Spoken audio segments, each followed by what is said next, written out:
The man lifted the 200-pound helmet, only to find a gaping maw beneath. As the stench of bad breath assaulted them, his companion tossed the killer bees inside, then slammed the mask shut, hiding behind a boulder to watch. But after a long while, the giant showed no reaction. Just as they grew puzzled, the giant suddenly let out a blood-curdling scream. He frantically pulled off the helmet, unnoticed by the cliff behind him. Just then, the giant finally removed his helmet, and began shooing away the killer bees. Unexpectedly, one bee suddenly attacked. Startled, the giant slipped and fell, straight off the cliff. But where did this giant come from?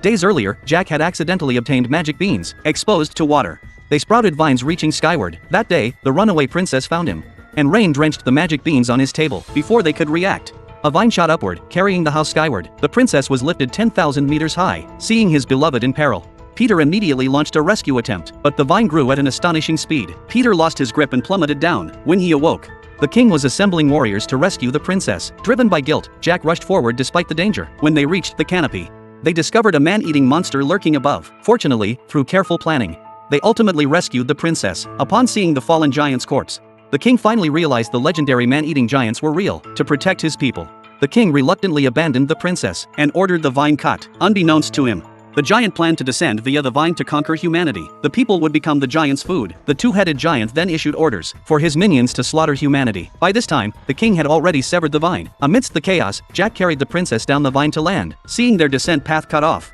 the giant instantly flew into a rage. The smaller head of the two-headed giant spotted the magic bean Jack had left behind. As the bean fell into the water, a vine sprouted instantly. The giants descended on the vine from the sky, charging straight toward the royal castle. The soldiers turned and fled in terror, but it was already too late. The guards within the city walls spotted the giants and ordered oil to be poured into the moat. Once the soldiers entered the castle, they quickly ignited the oil and shut the gates. But just as the gates closed, the two-headed giant seized the stone gate. Soldiers raised their bows and shot arrows at the giant. Only then did the giant painfully release its grip, plunging into the moat. Outside the city, the giants still refused to give up their feast. They continued their assault on the royal palace. Meanwhile, Jack, tasked with protecting the princess, faced trouble. The two-headed giant that had fallen into the moat did not die. Instead, it swam upstream into the city. As the princess was about to be devoured by the giant, Jack raised his axe to strike, only to be seized by the giant. As he felt himself falling into the giant's maw, Jack pulled out his last magic bean and hurled it directly into the giant's mouth. Vines burst forth instantly, ultimately tearing the giant's body apart. Jack then donned the crown that ruled the giants and commanded all of them to retreat the way they came. Thus, the crisis facing humanity was averted.